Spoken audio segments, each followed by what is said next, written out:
అందరు ఎట్లున్నారు? మంచిగా ఉన్నారా? నేను మాత్రం మస్తు జబర్దస్త్ ఉన్నా. Welcome back to my channel అండి. ఈరోజు మనము చికెన్ పకోడీ చేస్తున్నాము.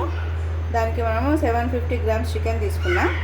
అందులోనే 1 టీ స్పూన్ అల్లం వెల్లుల్లి పేస్ట్ వేసుకోవాలి, 1 స్పూన్ పసుపు వేసుకోవాలి, 1 టీ స్పూన్ కారం పొడి వేసుకోవాలి, 1 టీ స్పూన్ ధనియా పొడి వేసుకోవాలి, 1 టీ స్పూన్ చికెన్ మసాలా, 1 చిటికెడు పెప్పర్ పౌడర్, తగ్గంత ఉప్పు,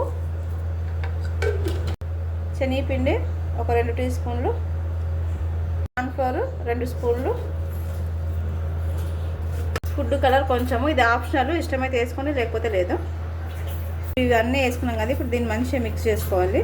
చికెన్కి పట్టాలి మంచిగా, ఈ విధంగా కలుపుకోవాలి.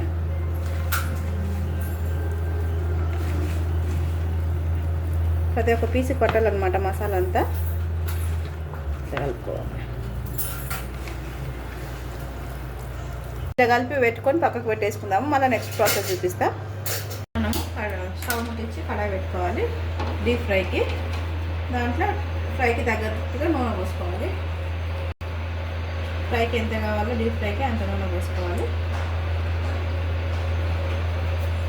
బాగా కాగిన తర్వాత ఇట్లా మెల్లమెల్లగా వేసుకోవాలి ఒక్కొక్క పీస్. ఇట్లా మెల్లగా వేసుకోవాలి. ఆయిల్ పైన తిప్పుతూ ఉంటుంది మనకి, నిదానంగా చేసుకోవాలండి.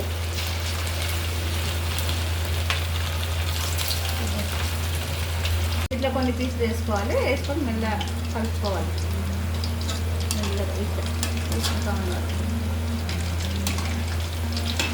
కొంచెం మీడియం ఫ్లేమ్లోనే కుక్ చేయాలండి, హై ఫ్లేమ్లో పెట్టద్దు. ఎందుకంటే లోపల వరకు మనకి చికెన్ ఉడకాలి కాబట్టి మీడియం ఫ్లేమ్లోనే పెట్టుకోండి, హైలో పెట్టద్దు. హైలో పెడితే ఏంటంటే మనకు పైన కాలుతుంది, లోపల అంటే ఉడకదు చికెన్. అందుకని మీడియం ఫ్లేమ్లో పెడితే మంచి లోపల వరకు కుక్ అయిపోతుంది.